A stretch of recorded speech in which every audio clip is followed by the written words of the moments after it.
हरे कृष्णा, राधे राधे दोस्तों। आप सभी को चैत्र मास की हार्दिक शुभकामनाएं। आप सभी पर विष्णु भगवान की कृपा सदा सर्वदा बनी रहे। आपसे अनुरोध है कि कथा को पूरा अवश्य सुनिएगा। तो आज की इस वीडियो में हम लोग सुनेंगे श्री सत्यनारायण भगवान की व्रत कथा। शास्त्रों में बताया गया है कि सत्यनारायण व्रत कथा का पाठ करने से व्यक्ति को 1000 यज्ञ करने के बराबर पुण्य फल की प्राप्ति होती है। सत्यनारायण भगवान व्रत कथा में भगवान विष्णु के सत्य स्वरूप के बारे में बताया गया है। इस व्रत का पाठ करने से घर में सुख समृद्धि का वास होता है और भगवान विष्णु की कृपा बनी रहती है। तो बोलिए श्री सत्यनारायण भगवान की जय हो। श्री सत्यनारायण व्रत कथा का पहला अध्याय।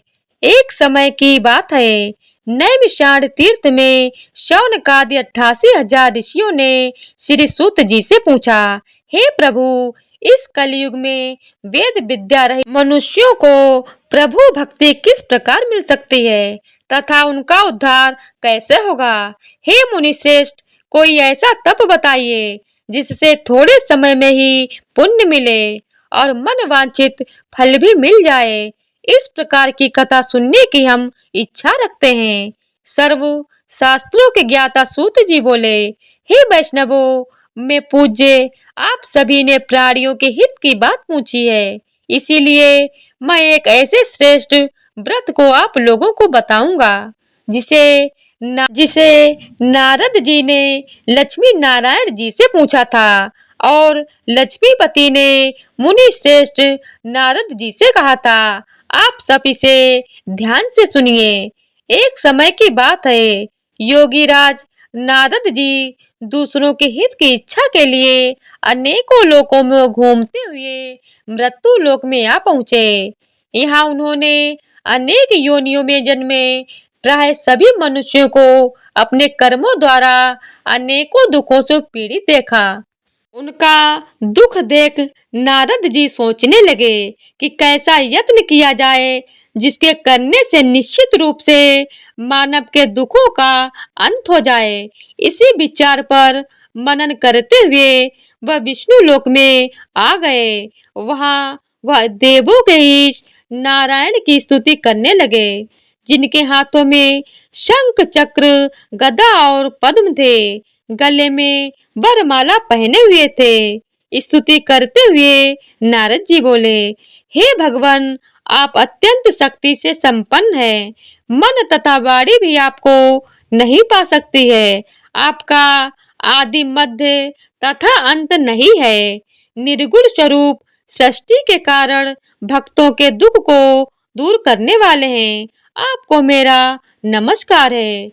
नारद जी की स्तुति सुन विष्णु भगवान बोले, हे मुनि श्रेष्ठ, आपके मन में क्या बात है? आप यहाँ किस काम के लिए पधारे हैं, उसे निसंकोच कहिए। इस पर नारद मुनि बोले कि मृत्यु लोक में अनेक योनि में जन्मे मनुष्य अपने कर्मों के द्वारा अनेकों दुखों से दुखी हो रहे हैं। हे नाथ, आप मुझ पर दया रखते हैं तो बताइए कि वो मनुष्य थोड़े प्रयास से ही अपने दुखों से कैसे छुटकारा पा सकते हैं। श्री हरि बोले, हे नारद, मनुष्यों की भलाई के लिए तुमने बहुत अच्छी बात पूछी है, जिसके करने से मनुष्य मोह से छूट जाता है। वह बात मैं कहता हूँ, उसे सुनो। स्वर्ग लोक व मृत्यु लोक दोनों में एक दुर्लभ उत्तम व्रत है जो पुण्य देने वाला है। आज प्रेम वश होकर मैं उसे तुमसे कहता हूँ। श्री सत्यनारायण भगवान का यह व्रत अच्छी तरह विधान पूर्वक करके मनुष्य तुरंत ही यहाँ सुख भोग कर मरने पर मोक्ष को पाता है। श्री हरि के वचन सुन नारद जी बोले कि उस व्रत का फल क्या है और उसका विधान क्या है। यह व्रत किसने किया था, इस व्रत को किस दिन करना चाहिए, सभी कुछ विस्तार से बताएं। नारद की बात सुनकर श्री हरि बोले, दुख व शोक को दूर करने वाला यह सभी स्थानों पर विजय दिलाने वाला है। मानव को भक्ति व श्रद्धा के साथ शाम को श्री सत्यनारायण की पूजा धर्म पारायण होकर ब्राह्मणों व बंधुओं के साथ करनी चाहिए। भक्ति भाव से ही नैवेद्य, केले का फल, घी, दूध और गेहूं का आटा सवाया लें। गेहूं के स्थान पर साठी का आटा, शक्कर तथा गुड़ लेकर वह सभी भक्षण योग्य पदार्थों को मिलाकर भगवान का भोग लगाएं। ब्राह्मणों सहित बंधु बांधवों को भी भोजन कराएं। उसके बाद स्वयं भोजन करें। भजन कीर्तन के साथ भगवान की भक्ति में लीन हो जाएं। इस तरह से सत्यनारायण भगवान का यह व्रत करने पर मनुष्य की सारी इच्छाएं निश्चित रूप से पूरी होती हैं। इस कलिकाल अर्थात कलयुग में मृत्यु लोक में मोक्ष का यही एक सरल उपाय बताया गया है। श्री सत्यनारायण व्रत कथा का पहला अध्याय संपूर्ण। बोलिए श्री सत्यनारायण भगवान की जय हो। सत्यनारायण भगवान की व्रत कथा का दूसरा अध्याय। सूत जी बोले, हे ऋषियों, जिसने पहले समय में इस व्रत को किया था उसका इतिहास कहता हूँ, ध्यान से सुनो। सुंदर काशीपुरी नगरी में एक अत्यंत निर्धन ब्राह्मण रहता था। भूख प्यास से परेशान वह धरती पर घूमता रहता था। ब्राह्मणों से प्रेम करने वाले भगवान ने एक दिन ब्राह्मण का वेश धारण कर उसके पास जाकर पूछा, हे विप्र, नित्य दुखी होकर तुम पृथ्वी पर क्यों घूमते हो? दीन ब्राह्मण बोला, मैं निर्धन ब्राह्मण हूँ, भिक्षा के लिए धरती पर घूमता हूँ। हे भगवान, यदि आप इसका कोई उपाय जानते हो तो बताइए। वृद्ध ब्राह्मण कहता है कि सत्यनारायण भगवान मनोवांछित फल देने वाले हैं, इसीलिए तुम उनका पूजन करो। इसे करने से मनुष्य सभी दुखों से मुक्त हो जाता है। वृद्ध ब्राह्मण बनकर आए सत्यनारायण भगवान उस निर्धन ब्राह्मण को व्रत का सारा विधान बताकर अंतर ध्यान हो गए। ब्राह्मण मन ही मन सोचने लगा कि जिस व्रत को वृद्ध ब्राह्मण करने को कह गया है, मैं उसे जरूर करूंगा। यह निश्चय करने के बाद उसे रात में नींद नहीं आई। वह सवेरे उठकर सत्यनारायण भगवान के व्रत का निश्चय कर भिक्षा के लिए चला गया। उस दिन निर्धन ब्राह्मण को भिक्षा में बहुत धन मिला, जिससे उसने बंधु बांधवों के साथ मिलकर श्री सत्यनारायण भगवान का व्रत संपन्न किया। भगवान सत्यनारायण का व्रत संपन्न करने के बाद वह निर्धन ब्राह्मण सभी दुखों से छूट गया और अनेक प्रकार की संपत्तियों से युक्त हो गया। उसी समय से यह ब्राह्मण हर माह इस व्रत को करने लगा। इस तरह से सत्यनारायण भगवान के व्रत को जो मनुष्य करेगा वह सभी प्रकार के पापों से छूटकर मोक्ष को प्राप्त होगा। जो मनुष्य इस व्रत को करेगा वह भी सभी दुखों से मुक्त हो जाएगा। सूत जी बोले कि इस तरह से नारद जी से नारायण जी का कहा हुआ श्री सत्यनारायण व्रत को मैंने तुमसे कहा। हे विप्रो, मैं अब और क्या कहूँ? ऋषि बोले, हे मुनिवर, संसार में उस विप्र से सुनकर और किस किस ने इस व्रत को किया, हम सब इस बात को सुनना चाहते हैं। इसके लिए हमारे मन में श्रद्धा का भाव है। सूत जी बोले, हे मुनियों, जिस जिसने इस व्रत को किया है वे सब सुनो। एक समय वही विप्र धन व ऐश्वर्य के अनुसार अपने बंधु बांधवों के साथ इस व्रत को करने को तैयार हुआ। उसी समय एक लकड़ी बेचने वाला बूढ़ा आदमी आया और लकड़ियां बाहर रखकर अंदर ब्राह्मण के घर में गया। प्यास से दुखी वह लकड़हारा उनको व्रत करते देख विप्र को नमस्कार कर पूछने लगा कि आप यह क्या कर रहे हैं? तो उन्होंने बताया कि व्रत कर रहा हूँ तथा इसे करने से क्या फल मिलेगा, कृपया मुझे भी बताएं। ब्राह्मण ने कहा कि सब मनोकामनाओं को पूरा करने वाला यह श्री सत्यनारायण भगवान का व्रत है। इनकी कृपा से ही मेरे घर में धन्य धान्य आदि की वृद्धि हुई है। विप्र से सत्यनारायण व्रत या कथा के बारे में जानकर लकड़हारा बहुत प्रसन्न हुआ चरणामृत लेकर वह प्रसाद खाने के बाद वह अपने घर गया। लकड़हारे ने अपने मन में संकल्प किया कि आज लकड़ी बेचने से जो धन मिलेगा उसी से श्री सत्यनारायण भगवान का उत्तम व्रत करूंगा। मन में इस विचार को ले बूढ़ा आदमी सर पर लकड़ियां रखकर उस नगर में गया जहाँ धनी लोग ज्यादा रहते थे। उस नगर में उसे अपनी लकड़ियों का दाम पहले से 4 गुना अधिक मिलता है। बूढ़ा प्रसन्नता के साथ दाम लेकर केले, शक्कर, घी, दूध, दही और गेहूं का आटा ले और सत्यनारायण भगवान के व्रत की अन्य सामग्रियां लेकर अपने घर गया। वहां उसने अपने बंधु बांधवों को बुलाकर विधि विधान से श्री सत्यनारायण भगवान का पूजन और व्रत किया। इस व्रत के प्रभाव से वह बूढ़ा लकड़हारा धन पुत्र आदि से युक्त होकर संसार के समस्त सुख भोग अंतकाल में बैकुंठ धाम चला गया। श्री सत्यनारायण व्रत कथा का दूसरा अध्याय संपूर्ण। बोलिए श्री सत्यनारायण भगवान की जय हो। श्री सत्यनारायण भगवान की व्रत कथा का तीसरा अध्याय। सूत जी बोले, हे श्रेष्ठ मुनियों, अब आगे की कथा कहता हूँ। पहले समय में उल्कामुक नाम का एक बुद्धिमान राजा था। वह सत्यवक्ता और जितेंद्रिय था। प्रतिदिन देव स्थानों पर जाता और निर्धनों को धन देकर उनके कष्ट दूर किया करता था। उसकी पत्नी कमल के समान मुख वाली तथा सती साध्वी थी। भद्रशिला नदी के तट पर उन दोनों ने श्री सत्यनारायण भगवान का व्रत किया। उसी समय साधु नाम का एक वैश्य आया। उसके पास व्यापार करने के लिए बहुत सा धन था। राजा को व्रत करते देखकर वह विनय के साथ पूछने लगा, हे राजन, भक्ति भाव से पूर्ण होकर आप यह क्या कर रहे हैं? मैं सुनने की इच्छा रखता हूँ, तो आप मुझे बताइए।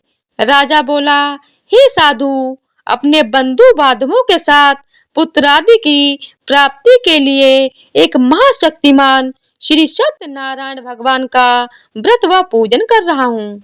राजा के ऐसे वचन सुन साधु आदर से बोला, हे राजन, मुझे इस व्रत का सारा विधान कहिए। आपके कथनानुसार मैं भी इस व्रत को करूंगा, क्योंकि मेरे भी कोई संतान नहीं है और इस व्रत को करने से निश्चित रूप से मुझे संतान की प्राप्ति होगी। राजा से व्रत का सारा विधान सुन व्यापार से निवृत्त हो वह अपने घर को चला गया। साधु वैश्य ने अपनी पत्नी को संतान देने वाले इस व्रत का वर्णन कह सुनाया और कहा कि जब मेरी संतान होगी तब मैं इस व्रत को करूंगा। साधु ने इस तरह के वचन अपनी पत्नी लीलावती से कहे। एक दिन लीलावती अपने पति के साथ आनंदित हो सांसारिक धर्म में प्रवृत्त होकर श्री सत्यनारायण भगवान की कृपा से वह गर्भवती हो गई। 10वें महीने में उसके गर्भ से एक सुंदर कन्या ने जन्म लिया। कन्या दिनों दिन वह ऐसे बढ़ने लगी जैसे कि शुक्ल पक्ष का चंद्रमा बढ़ता है। माता पिता ने अपनी कन्या का नाम कलावती रखा। एक दिन लीलावती ने मीठे शब्दों में अपने पति को याद दिलाया कि आपने सत्यनारायण भगवान के जिस व्रत को करने का संकल्प किया था उसे करने का अब समय आ गया है। आप इस व्रत को करिए। साधु बोला, हे प्रिय, इस व्रत को मैं उसके विवाह पर करूंगा। इस प्रकार अपनी पत्नी को आश्वासन देकर वह नगर को चला गया। कलावती पिता के घर में रहे वृद्धि को प्राप्त हो गई। साधु ने एक बार नगर में अपनी कन्या को सखियों के साथ देखा तो तुरंत ही दूत को बुलाया और कहा कि मेरी कन्या के योग्य वर देख कर आओ। साधु की बात सुनकर दूत कंचन नगर में पहुंचा और वहां देखभाल कर लड़की के सुयोग्य वाणिक पुत्र को ले आया। सुयोग्य लड़के को देख साधु ने बंधु बांधवों को बुलाकर अपनी पुत्री का विवाह कर दिया। लेकिन दुर्भाग्य की बात यह कि साधु ने अभी भी श्री सत्यनारायण भगवान का व्रत नहीं किया। इस पर श्री भगवान क्रोधित हो गए और श्राप दिया कि साधु को अत्यधिक दुख मिले। अपने कार्य में कुशल साधु बनिया जमाई को लेकर समुद्र के पास स्थित होकर रत्नासार नगर में गया। वहां जाकर दामाद ससुर दोनों मिलकर चंद्रकेतु राजा के नगर में व्यापार करने लगे। एक दिन भगवान सत्यनारायण की माया से एक चोर राजा का धन चुरा कर भाग रहा था। उसने राजा के सिपाहियों को अपना पीछा करते देख चुराया हुआ धन वहां रख दिया, जहां साधु अपने जमाई के साथ ठहरा हुआ था। राजा के सिपाहियों ने साधु वैश्य के पास राजा का धन पड़ा देखा तो वह ससुर जमाई दोनों को बांधकर प्रसन्नता से राजा के पास ले गए और कहा कि उन दोनों चोरों को हम पकड़ लाए हैं, आप आगे की कार्यवाही की आज्ञा दें। राजा की आज्ञा से उन दोनों को कठिन कारावास में डाल दिया गया और उनका सारा धन भी उनसे छीन लिया गया। श्री सत्यनारायण भगवान से श्राप के कारण साधु की पत्नी भी बहुत दुखी हुई। घर में जो धन रखा था उसे चोर चुरा ले गए। शारीरिक तथा मानसिक पीड़ा व भूख प्यास से अति दुखी हो अन्न की चिंता में कलावती घर घर भटकने लगी। भूख प्यास से दुखी एक दिन कलावती एक ब्राह्मण के घर गई। वहां उसने श्री सत्यनारायण भगवान का व्रत होते देखा, फिर कथा भी सुनी। वह प्रसाद ग्रहण कर वह रात को घर वापस आई। माता ने कलावती से पूछा कि हे पुत्री, अब तक तुम कहाँ थी? तेरे मन में क्या है? कलावती ने अपनी माता से कहा, हे माता, मैंने एक ब्राह्मण के घर में श्री सत्यनारायण भगवान का व्रत देखा है। कन्या के वचन सुन लीलावती भगवान के पूजन की तैयारी करने लगी। लीलावती ने परिवार व बंधुओं सहित सत्यनारायण भगवान का पूजन किया और उनसे वर मांगा कि मेरे पति तथा जमाई शीघ्र घर वापस आ जाएं। साथ ही यह भी प्रार्थना की कि हम सबका अपराध क्षमा करें। श्री सत्यनारायण भगवान इस व्रत से संतुष्ट हो गए और राजा चंद्रकेतु को सपने में दर्शन देकर कहा कि हे राजन, तुम उन दोनों वैश्यों को छोड़ दो और तुमने उनका जो धन लिया है उसे वापस कर दो। अगर ऐसा नहीं किया तो मैं तुम्हारा धन, राज्य व संतान सभी को नष्ट कर दूंगा। राजा को यह सब कहकर वह अंतर ध्यान हो गए। प्रातः काल सभा में राजा ने अपना सपना सुनाया, फिर बोले कि बड़े पुत्रों को कैद से मुक्त कर सभा में ले आओ। दोनों ने आते ही राजा को प्रणाम किया। राजा मीठी वाणी में बोला, हे महानुभावों, भाग्यवश ऐसा कठिन दुख तुम्हें प्राप्त हुआ है, लेकिन अब तुम्हें कोई भय नहीं है। ऐसा कह राजा ने उन दोनों को नए वस्त्राभूषण भी पहनाए और जितना धन लिया था उससे दोगुना धन वापस कर दिया। दोनों वैश्य अपने घर को चल दिए। श्री सत्यनारायण व्रत कथा का तीसरा अध्याय संपूर्ण। बोलिए श्री सत्यनारायण भगवान की जय। सत्यनारायण भगवान की व्रत कथा का चौथा अध्याय।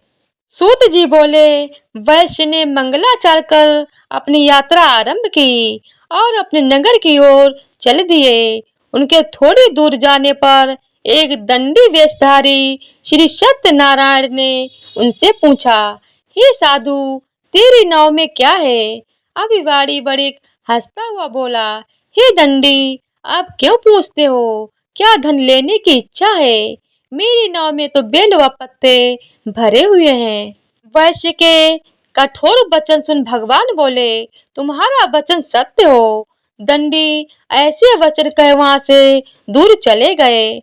कुछ दूर जाकर समुद्र के किनारे बैठ गए। दंडी के जाने के बाद साधु वैश्य ने नित्य क्रिया के पश्चात नाव को ऊंची उठते देखकर अचंभा माना और नाव में बेल पत्ते आदि देखकर वह मूर्छित हो गए, जमीन पर गिर पड़ा। मूर्छा खुलने पर वह अत्यंत शोक में डूब गया। तब उसका दामाद बोला कि आप शोक ना मनाएं, यह दंडी का शाप है, इसीलिए हमें उनकी शरण में जाना चाहिए, तभी हमारी मनोकामना पूरी होगी। दामाद की बात सुनकर वह दंडी के पास पहुंचा और अत्यंत भक्ति भाव नमस्कार करके बोला, मैंने आपसे जो जो असत्य वचन कहे थे उनके लिए मुझे क्षमा दें। ऐसा कहकर महान शोकातुर हो रोने लगा। तब वो दंडी भगवान बोले, हे बड़े पुत्र, मेरी आज्ञा से तुम्हें बार बार दुख प्राप्त हुआ है, तू मेरी पूजा से विमुख हुआ है। साधु बोला, हे भगवान, आपकी माया से ब्रह्मा आदि देवता भी आपके रूप को नहीं जानते, तब मैं अज्ञानी कैसे जान सकता हूँ। अब प्रसन्न होइए, अब मैं सामर्थ्य के अनुसार आपकी पूजा करूँगा। मेरी रक्षा करो और पहले के समान नौका में धन भर दो। साधु वैश्य के भक्ति पूर्वक वचन सुनकर भगवान प्रसन्न हो गए और उसकी इच्छा अनुसार वरदान देकर अंतर ध्यान हो गए। ससुर जमाई जब नाव पर आए तो नाव धन से भरी हुई थी। फिर वहीं अपने अन्य साथियों के साथ सत्यनारायण भगवान का पूजन कर अपने नगर को चल दिए। जब नगर के नजदीक पहुंचे तो दूत को घर पर खबर करने के लिए भेज दिया। दूत साधु की पत्नी को प्रणाम कर कहता है कि मालिक अपने दामाद सहित नगर के निकट आ गए हैं। दूत की बात सुन साधु की पत्नी लीलावती ने बड़े हर्ष के साथ श्री सत्यनारायण भगवान का पूजन कर अपनी पुत्री कलावती से कहा कि मैं अपने पति के दर्शन को जाती हूँ, तू कार्य पूर्ण कर शीघ्र आ जाना। माता के ऐसे वचन सुन कलावती जल्दी में प्रसाद छोड़ अपने पति के पास चली गई। प्रसाद की अवज्ञा के कारण श्री सत्यनारायण भगवान रुष्ट हो गए और नाव सहित उसके पति को पानी में डुबो दिया। कलावती अपने पति को वहां न पाकर रोती हुई जमीन पर गिर गई। नौका को डूबा हुआ देख वह कन्या को रोता देख साधु दुखी होकर बोला कि हे प्रभु, मुझसे तथा मेरे परिवार से जो भूल हुई है उसे क्षमा करें। साधु के दीन वचन सुनकर श्री सत्यनारायण भगवान प्रसन्न हो गए और आकाशवाणी हुई, हे साधु, तेरी कन्या मेरे प्रसाद को छोड़कर आई है, इसीलिए उसका पति अदृश्य हो गया है। यदि वह घर जाकर प्रसाद खाकर लौटती है तो इसे इसका पति अवश्य मिलेगा। ऐसी आकाशवाणी सुन कलावती घर पहुंचकर प्रसाद खाती है और फिर आकर अपने पति के दर्शन करती है। उसके बाद साधु अपने बंधु बांधवों सहित श्री सत्यनारायण भगवान का विधि विधान से पूजन करता है। इस लोक का सुख भोग व अंत में स्वर्ग को चला जाता है। श्री सत्यनारायण व्रत कथा का चौथा अध्याय संपूर्ण बोलिए श्री सत्यनारायण भगवान की जय हो। श्री सत्यनारायण भगवान की व्रत कथा का 5वां अध्याय। सूत जी बोले, हे ऋषियों, मैं और भी एक कथा सुनाता हूँ, उसे भी ध्यान पूर्वक सुनो। प्रजा पालन में लीन तुंगध्वज नाम का एक राजा था। उसने भी भगवान का प्रसाद त्याग कर बहुत ही दुख सहन किया। एक बार वह वन में जाकर वन्य पशुओं को मार कर वह बड़ के पेड़ के नीचे आया। वहां उसने ग्वालों को भक्ति भाव से अपने बंधुओं सहित सत्यनारायण भगवान का पूजन करते देखा। अभिमानवश राजा ने उन्हें देखकर भी पूजा स्थान में नहीं गया और न ही उसने भगवान को नमस्कार किया। ग्वालों ने राजा को प्रसाद दिया, लेकिन उसने वह प्रसाद नहीं खाया और प्रसाद को वहीं छोड़कर वह अपने नगर को चला गया। जब वह नगर में पहुंचा तो वहां सब कुछ उसने तहस नहस हुआ पाया, तो वह शीघ्र ही समझ गया कि यह सब भगवान ने ही किया है। वह दोबारा ग्वालों के पास पहुंचा और विधि पूर्वक पूजा कर के प्रसाद खाया तो श्री सत्यनारायण भगवान की कृपा से सब कुछ पहले जैसा हो गया। दीर्घकाल तक सुख भोगने के बाद मरणोपरांत उसे स्वर्ग लोक की प्राप्ति हुई। जो मनुष्य परम दुर्लभ इस व्रत को करेगा तो भगवान सत्यनारायण की अनुकंपा से उसे धन धान्य की प्राप्ति होगी। निर्धन धनी हो जाता है और भयमुक्त हो जीवन जीता है। संतानहीन मनुष्य को संतान सुख मिलता है और सारे मनोरथ पूर्ण होने पर मानव अंतकाल में वैकुंठ धाम को चला जाता है। सूत जी बोले, जिन्होंने पहले इस व्रत को किया है, अब उनके दूसरे जन्म की कथा कहता हूँ। वृद्ध शतानंद ब्राह्मण ने सुदामा का जन्म लेकर मोक्ष की प्राप्ति की। लकड़हारे ने अगले जन्म में निषाद बनकर मोक्ष प्राप्त किया।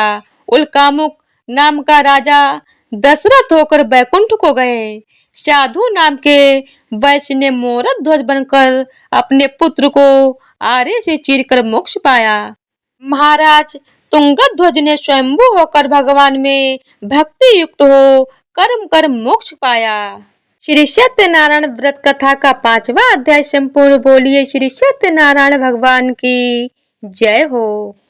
तो आइए अब श्री सत्यनारायण भगवान की आरती करते हैं।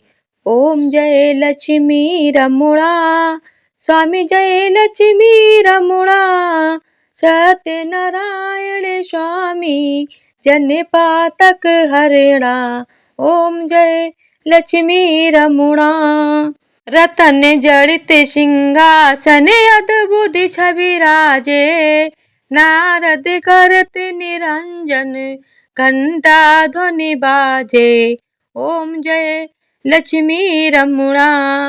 प्रकट भये कलि कारण, दुझि को दर्श दियो, बूढ़ो ब्राह्मण बन करे कंचन महल कियो। ओम जय लक्ष्मी रमुणा। दुर्बल भील कठारो जिन पर कृपा करी, चंद्रचूड़ के राजा तिनकी विपत्ति हरी। ओम जय लक्ष्मी रमुणा। वैश्य मनोरथ पायो, श्रद्धा तज दीनो, सो फल भोग्यऊ प्रभु जी फिर स्तुति कीनी। ओम जय लक्ष्मी रमुणा। भाव भक्ति के कारण छिन छिन रूप धर्यो, श्रद्धा धारण कीनी तिनको काज सर्यो। ओम जय लक्ष्मी रमुणा। ग्वाल बाल संग राजा वन में भक्ति करी, मन वांछित फल दीनो, दीन दयाल हरि। ओम जय लक्ष्मी रमुणा। चढ़त प्रसाद सभायो, कदली फल मेवा, धूप दीप तुलसी से राजी सत्य देवा। ओम जय लक्ष्मी रमुणा। श्री सत्यनारायण जी की आरती जो कोई नर गावे, कहत शिवानंद स्वामी, कहत हरि हर स्वामी, मन वांछित फल पावे। ओम जय लक्ष्मी रमुणा। बोली श्री सत्यनारायण भगवान की जय हो।